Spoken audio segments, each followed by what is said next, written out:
This is what you're dealing with. You're dealing with people who are so programmed. And that's the last thing that the few seeking to enslave and direct billions want you to do.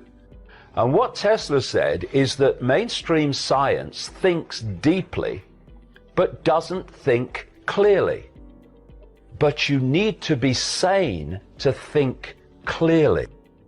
You don't need a scientific mind to understand reality. You need a free one.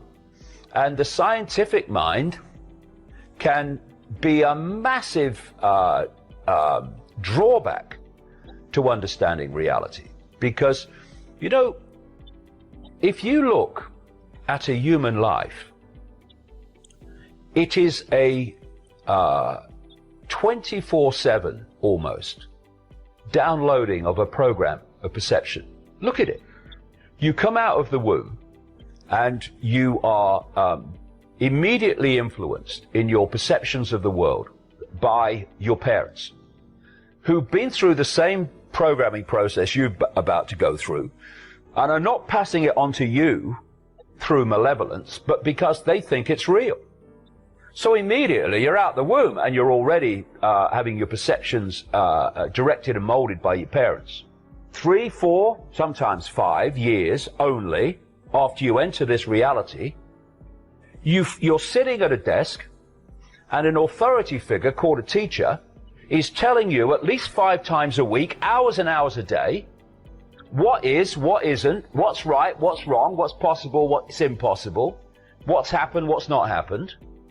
And in terms of control, they're telling you when you have to be there, when you can leave, when you can eat, when you can talk, when you can go to the toilet. You've only just arrived. And then all the way through your formative years, right into your teenage years, this download of the state's version of reality is going on. At the same time, your parents, when you're younger, are confirming, except those that have expanded their awareness, they are confirming that what you're being told at school is true. All the people around you, your peers and your friends and your acquaintances, are going through the same programming system. They're confirming to you it's true. Every time you turn on the mainstream media, and much of the alternative, let me say, they are telling you the same thing is true. And so on and on and on it goes. And then there's not only the download of the perception, there's also the policing of the perception. If you challenge what you're being told at school, then you are a disruptive influence in the classroom. If you question what I call the postage stamp consensus, what this download is telling us to believe in terms of its narrowness of possibility, then your peers ridicule you or call you crazy because you're challenging this norm. Next stage, you go into the adult world. You go into politics, you go into journalism, you go into medicine, you go into science, you go into the corporate world, you go into education to be a teacher or an academic. And what are you taking in to those institutions? The core programming that you've been downloading since the day you were born. Actually before, in the womb, through the mother as well, perception programming. And then you've got these institutions, therefore, that are directing society and are telling society what is and isn't. The new teacher, once you get into the adult world, they are confirming to each other that actually this ludicrously narrow sense of reality and normal, is real. So a journalist will, if he's covering, or he or she is covering a medical story, they won't go to an alternative practitioner who's coming from a different view of reality. They'll go to a doctor and they'll get the song sheet. The way through your life, you are being bombarded with a sense of normality and a sense of the possible and a sense of reality, which is so powerful in controlling people's perceptions that people have laughed at me over the years for saying things that science, even mainstream science, has proved to be true. But because that's not appeared in the mainstream of where they get their information from, they don't know it's been proved to be true, and thus if I'm saying it, it's got to be crazy. Because I never went to school, thank you God. This is the other thing about this program. The further you go in it, the more programmed you become to this perception of normal, this ludicrously narrow sense of normal. And who goes further into it? Those that go on to be scientists, that go on to be doctors, that go on to then tell us what normal is. You know, there's a professor in Britain who's famous for trashing anything alternative, who wrote a book and said that reality is not malleable, it's basically solid, when it blatantly isn't. And then in the same book he says that his knowledge of quantum physics is, quote, a bit foggy. They cannot literally think outside of it.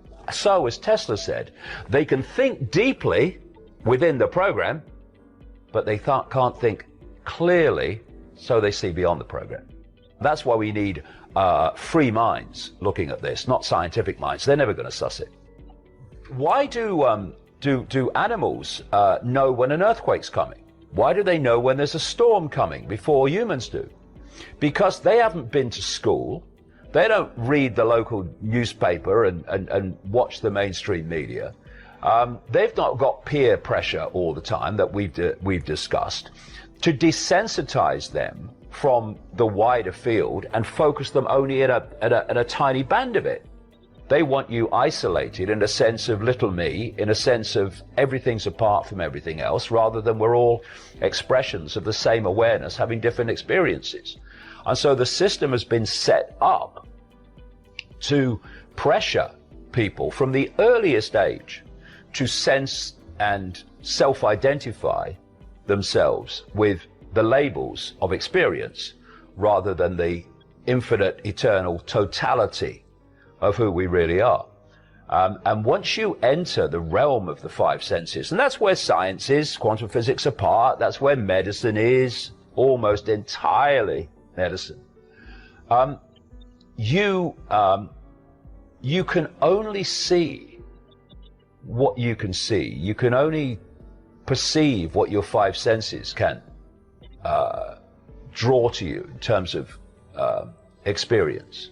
And everything beyond it is lost to you. Therefore, you can't get this greater insight. You're isolated. Now, if you want to control people, do you want them communing with each other symbolically and sharing their experience so everyone has the benefit of other people's insights? Or do you want them isolated from each other so they're not sharing information? The only information they receive is the information they've got themselves. Of course, you want the latter, because then people are in ignorance of what there is to know. And if they're in ignorance of what there is to know, they're in ignorance of almost everything. The human disease is ignorance. And I don't say that in a condemnatory way, it's a fact. And they're ignorant of so much because the system has made them ignorant. This is why the narrow band of postage stamp normal is all you get through the education system, it's all you get through the mainstream media, it's all you get from all these forms of communication. Ignorance is still a choice. They're trying to make it no longer a choice by suppressing alternative information. And they're trying very, very hard to do that now. But still, now, as we speak, ignorance is a choice. It's not like, you're in a situation like China, for instance, where they firewall off great swathes of the internet that they don't want you to see. Then ignorance is not so much a choice. It's an ignorance that's imposed. But if people want to know what is possible and what's going on beyond what they're told by the mainstream everything, it's there still for now in books and in on the internet and videos, etc., where they can see it. What they're doing now with the internet is trying to firewall off people in the same way as the Chinese do, but in a more subtle way. So in China, there's great chunks of the internet that you can't access. What they're doing now with the monsters that are Facebook, Google, and all these other internet giants, which in the end are controlled by the same network, is they are ensuring that basically as much as possible, you only see what you already believe. They do this by algorithms. They chart your surfing history. They chart what kind of subjects you watch on YouTube and what you say on Facebook. And then the next time you go in, you are offered a series of videos or a series of stories that relate to your surfing background. In fact, it's been exposed that when you're on Facebook, on the phone, your conversations are being recorded and scanned by algorithms.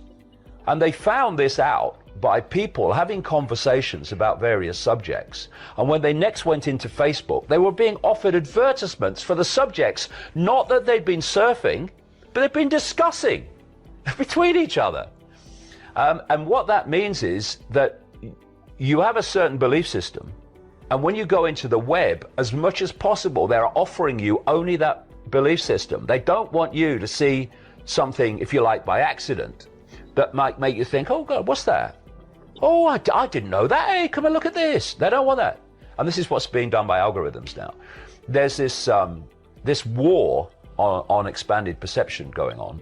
At least look at things more dispassionately that are outside the box, and they would have waved away by reflex action before, and they're desperately trying to keep the lid on this, or put the lid on this, by all these methods we're talking about.